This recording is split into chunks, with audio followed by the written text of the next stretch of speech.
Your doctor writes a prescription for $40 a month. A mushroom growing on a dead log in your backyard produces the exact same molecule. Not a similar compound, not a functional equivalent, the identical molecule, lovastatin, documented in peer-reviewed mycological literature, present in oyster mushrooms growing freely on hardwood in every temperate region on Earth. That is the first thing. The second, a clinical trial published in a peer-reviewed journal found that daily consumption of a specific mushroom produced measurable cognitive improvement over 16 weeks.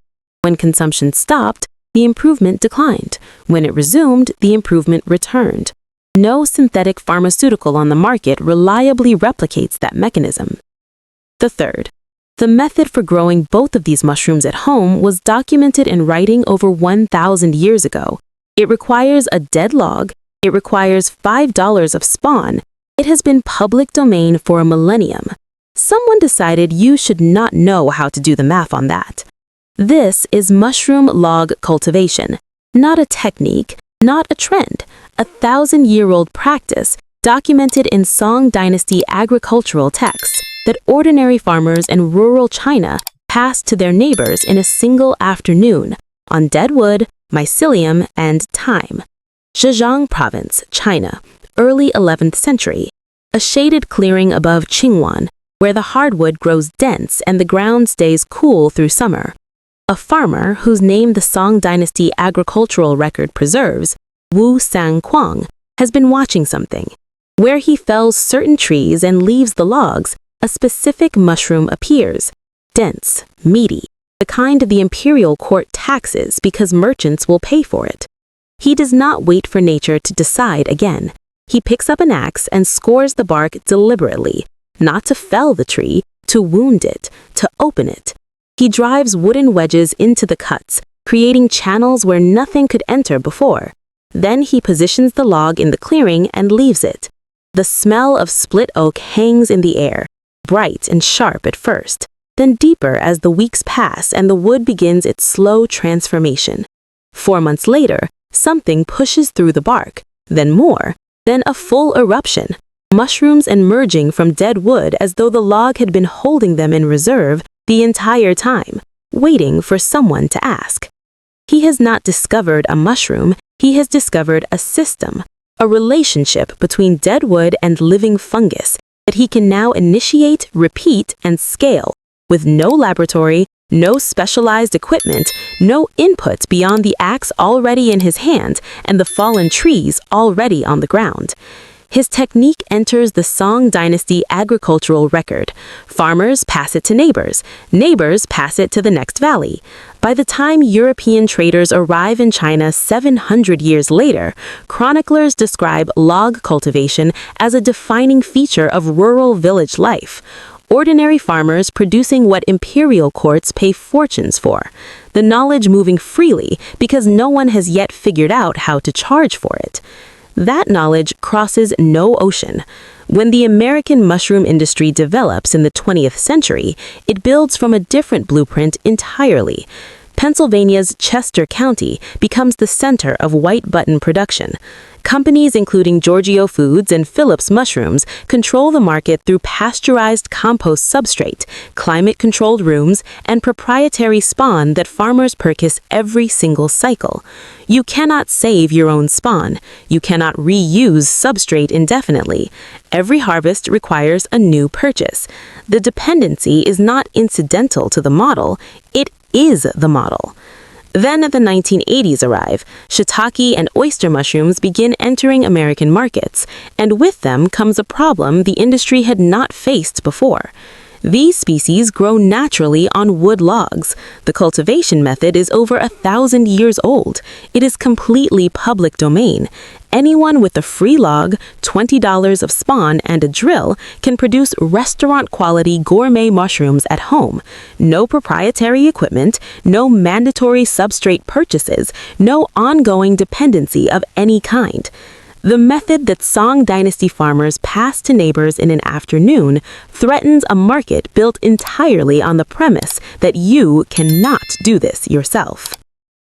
No legislation is passed. No campaign names log cultivation as the enemy.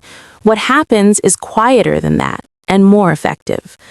Agricultural extension literature of the period begins describing log cultivation as unpredictable and slow, contamination risk, inconsistent yields. The framing is not inaccurate. Log cultivation does require patience, and outdoor logs are subject to environmental variables that indoor bag cultivation controls. But the framing is selective. It emphasizes the limitations of the ancient method while redirecting attention toward a newer one, indoor bag cultivation on sterilized sawdust, requiring sterile technique, pressure cookers, and grain spawn that cannot be sourced locally or saved between grows. Every harvest, a new purchase. The dependency model rebuilt for a new species. The complexity is not inherent to mushroom biology. It is constructed around a method that threatened to make the dependency model obsolete. And then the pharmaceutical industry pays attention. Between 2000 and 2020, patent database records show over 200 patents filed on isolated mushroom compounds. Companies race to synthesize in laboratories what grows freely on dead logs. Not to make the medicine more accessible, to make it patentable. You cannot own a mushroom. You can own a synthetic analog. A synthetic analog generates quarterly earnings reports. A dead log in your backyard does not. The method that a Song Dynasty farmer documented for his neighbors 1,000 years ago, free, public domain, requiring nothing that could be sold, sits in that same backyard today. Most people drag it to the curb without a second thought. Return to what the logs actually produce, because the documented science does not leave much room for argument. Oyster mushrooms naturally contain lovastin, confirmed in peer-reviewed mycological and pharmacological literature. Lovastin is the active compound in Mevacor, a prescription cholesterol drug medication. The global cholesterol drug market generating that compound pharmaceutically exceeds $15 billion annually. The molecule in the mushroom and the molecule in the prescription are not analogs. They are the same compound. What the clinical research on dietary bioavailability does confirm is that oyster mushrooms represent a documented natural dietary source of lovastin, a fact the mycological record has carried for decades. Lion's mane operates on a different mechanism entirely. The compounds erinacins and hericinones, documented in the mushroom's fruiting body and mycelium, stimulate the production of nerve growth factor in brain tissue. A study published in Phytotherapy Research in 2009 tracked elderly patients consuming lion's mane daily for 16 weeks.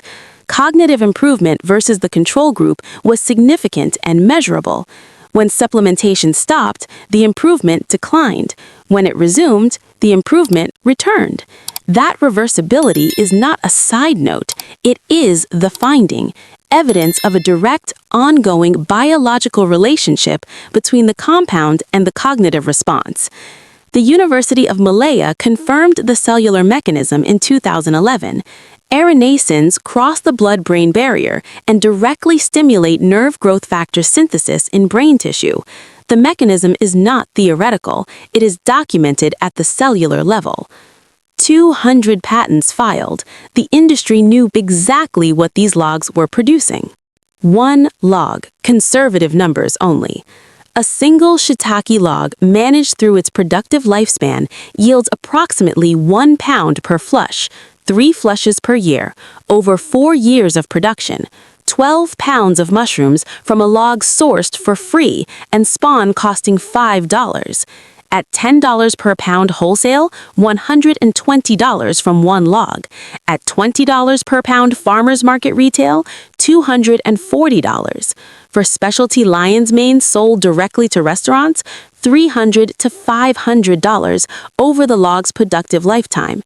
The first flush arrives 4 to 8 months after inoculation. Subsequent flushes follow every 6 to 8 weeks. The log produces continuously for 4 to 5 years.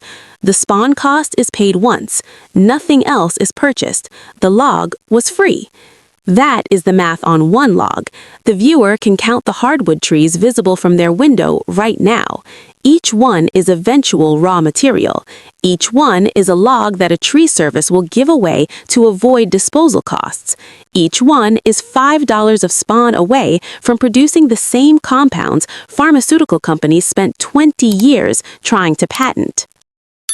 The Song Dynasty agricultural record documenting this method is over 1,000 years old. The peer-reviewed journals confirming the nerve growth factor mechanism have been accumulating for decades.